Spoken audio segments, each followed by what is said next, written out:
Greetings, everyone. Hope all of you are having an absolutely fantastic day. In the last couple of videos, we've been breaking down all the mechanics you need to consider when creating a character.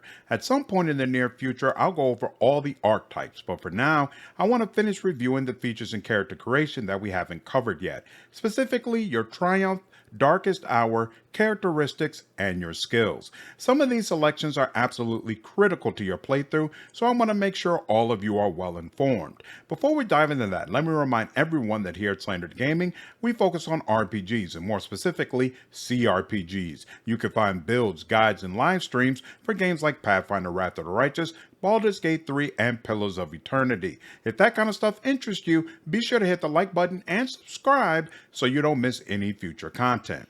Alright, with that out the way, let's talk about your Triumph and Darkest Hour. This is going to be short because honestly, there's not a whole lot to say. In both of these sections, you'll get a list of 3 options that will be unique based upon the origin that you have chosen. At certain points in the game, there will be sequences that talk about your fears or a moment when you felt powerful, and dialogue will call back to what you select here. So basically, it's supposed to help you feel more ownership of your character. In both of my beta playthroughs, the reactivity to these sections felt inconsequential, but I haven't finished the new version, so they might be important in ways I am not yet aware of.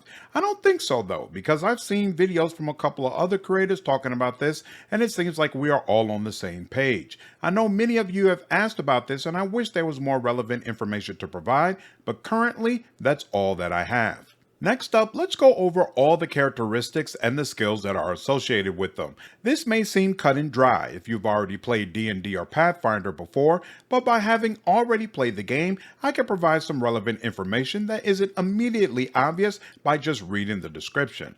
First on the list is Weapon Skill. This measures your ability to parry melee attacks while also increasing your chance of scoring a critical hit in melee combat. It also decreases an enemy's ability to parry and dodge your melee attacks. So this is all about protecting yourself in melee combat while also connecting with your attacks. Notice it doesn't say anything about directly increasing your melee damage, so you can have a sky-high weapon skill rating but still do terrible damage against your opponents. It's also worth noting that you can have a bottom of the barrel rating here, but still do massive damage in melee by debuffing enemies and buffing yourself properly. In my current core difficulty playthrough, I have never increased weapon skill for Abelard, and he still absolutely destroys elite melee enemies. Next on the list is Ballistic Skill. This measures the base hit chance for your weapon. If you are playing as a marksman, then Ballistic Skill is a big deal, because a lot of the talents you'll pick up interact with this characteristic to get you a lot more damage. If you are playing as an operative or an officer, then its usefulness plummets. Next on the list is Strength, and this is the first characteristic that is also paired with a skill, specifically Athletics. This means every point you put into Strength will go into Athletics as well. Athletics represents your ability to traverse difficult terrain in the environment and allows you to get into areas that otherwise your party wouldn't be able to reach. This is a core must-have skill because it's a requirement for one of your Void Ship posts. Your Void Ship has 6 posts that must be filled in order for you to get access to special ship combat abilities. Athletics is required for the Master of Maneuvers post, which oversees ship movement. At this time in the beta, there's nothing preventing you from putting someone with low athletics into the slot, but I assume in the full release there will be consequences for doing that. Strength increases your melee damage. There are a ton of ways to increase the damage you do, and I would completely ignore this characteristic. Buffing yourself, debuffing enemies, and raising weapon skill to ensure your hits connect are all superior ways to cut down foes rather than throwing a bunch of points into strength. You do need around 45 points in strength to wear heavy armor, and that's the only reason I had Abelard put anything here. Next on the list is Toughness, and it's paired with the Carouse skill. Carouse increases your ability to resist negative effects from poison, stimulants, and alcohol, along with potentially giving you dialogue options. I have invested heavily in this skill, and frankly, I regret it, because at least for right now, I don't think it actually does anything. It would be nice to neutralize stimulators' negative effects, but it's hard to gauge how regularly that is happening, if at all. You don't get alcohol as a consumable, and I've only had to drink it once. Toughness resists poison all on its own, so I am not clear why it's listed here. Halfway through Act 2, I have seen one, maybe two dialogue options related to this skill. Therefore, I would say you can ignore it and instead have your tank completely focus on athletics and Medicae, which we'll talk about in a bit. Toughness defines how easily you shrug off injuries, toxins, poisons, diseases, and physical ailments. It also increases your overall wounds. In my opinion, somebody needs to be in a tank role where they are expected to take a lot of the heat, and that individual should absolutely have a good toughness stat. Enemies love using a variety of ailments against you, and it's imperative your tank can withstand the punishment. Next is agility, and it's paired with demolition.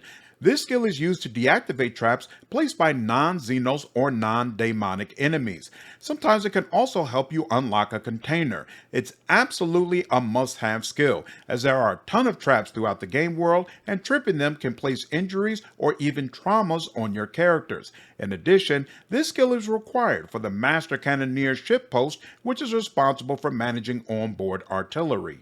Agility improves your dodge stat, and if you wield a melee weapon, it will improve your dodge reduction stat, which allows you to decrease an enemy's ability to dodge your melee attacks. Technically, dodge is better than parry, because it works against both melee and ranged attacks, where you can only parry melee attacks, but it's harder for melee characters to stack dodge high. It also improves your initiative, which means it's nice for just about any character to have agility, because the earlier you can go in the rotation, the better. It's hard to really focus on agility because unlike the way some other games use dexterity, agility is not really a core characteristic for any of the archetypes. Still, it's definitely useful, especially if dodge is your main defensive mechanic. Next on the list is intelligence, and this characteristic has the most skills paired with it. Logic, lore Imperium, lore warp, lore Xenos, Medicae, and tech use all scale off intelligence. Logic measures your ability to make rational arguments and fix computers. This provides quite a few dialogue options, and sometimes you could fix computers that give key information, so I consider logic to be a core skill that you really want to have. Lore Imperium gives you information and dialogue options regarding the Imperium. Technically, you don't need this because it doesn't really help you advance quests, and it's certainly not a requirement. Despite this, I consider it to be a core skill because there are a ton of dialogues and skill tests locked behind it, and ignoring this will cause you to miss out on a lot of XP, not to mention game content. Lore Warp gives you more information regarding the warp. It also is required to pick up traps that are left by demonic enemies. I don't feel like this has come up a whole lot in my playthrough, but it's still a core skill because the warp channeler ship post requires it. That officer is responsible for performing warp-related abilities.